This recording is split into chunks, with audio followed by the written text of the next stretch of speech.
مریم رجوی اسلامی سربراہ کانفرنس کا خیر مقدم۔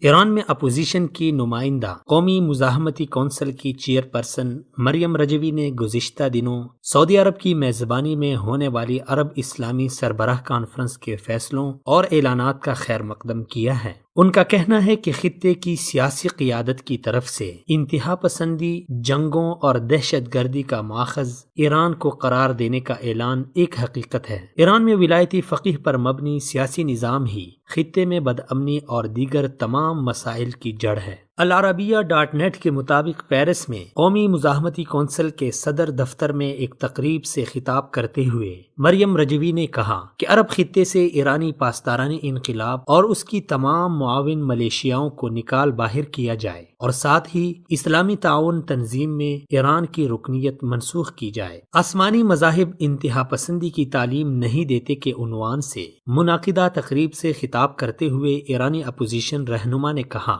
کہ عرب خطے کی اقوام ایرانی ولایتی فقہ پر مبنی دہشت گردانہ نظام کی تباہ کاریوں سے متاثر ہیں۔ انہوں نے اہل سنت اور اہل تشیع پر زور دیا کہ وہ ایرانی رجیم اور ولایتی فقہ کے نظام کے خلاف اپنی صفوں میں اتحاد پیدا کریں۔ ان کا کہنا تھا کہ ایرانی رجیم ہم سب کے لیے مشترکہ خطرہ ہے جو خطے میں دہشت گردی برآمد کرنے اور جنگ چھیڑنے کا ذریعہ بن رہا ہے۔ مریم رجوی کا کہنا تھا کہ ایران میں اہل سنت کو مساجد کی تعمیر سے روکنے والی حکومت کس منہ سے شہریوں کو صوم و صلات کا پابند بنانے کی کوشش کرتی ہے۔ مریم رجوی نے حال ہی میں سعودی عرب کی میزبانی میں ہونے والی عرب اسلامی سربراہ کانفرنس کا خیر مقدم کیا اور اسے درست سمت میں اہم اقدام قرار دیا۔ مریم رجوی کا کہنا تھا کہ خطے کی سیاسی قیادت کا اس بات پر اتفاق درست ہے کہ دہشت گردی، انتہا پسندی اور خطے میں جاری خانہ جنگی کے پیچھے ایرانی ولایتی فقہ کا ہاتھ ہے۔ ایرانی اپوزیشن رہنما نے ملک میں ولایتی فقہ کے نظام کی جانب سے انسانی حقوق کی سنگین پامالیوں، وحشیانہ جرائم، علاقائی سطح پر دوسرے ملکوں کے اندرونی معاملات میں مداخلت، فرقہ واریت کے فروغ اور اسلام کے نام پر عوام الناس کو گمراہ کرنے کے ہتھ کنڈوں کی شدید مذمت کی۔ ان کا کہنا تھا کہ ایران میں حسن روحانی کا کرسی صدارت پر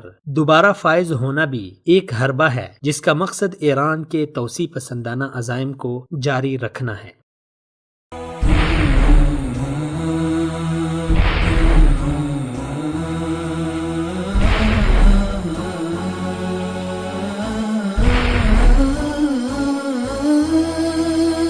مثال اردو، سچ کا چہرہ۔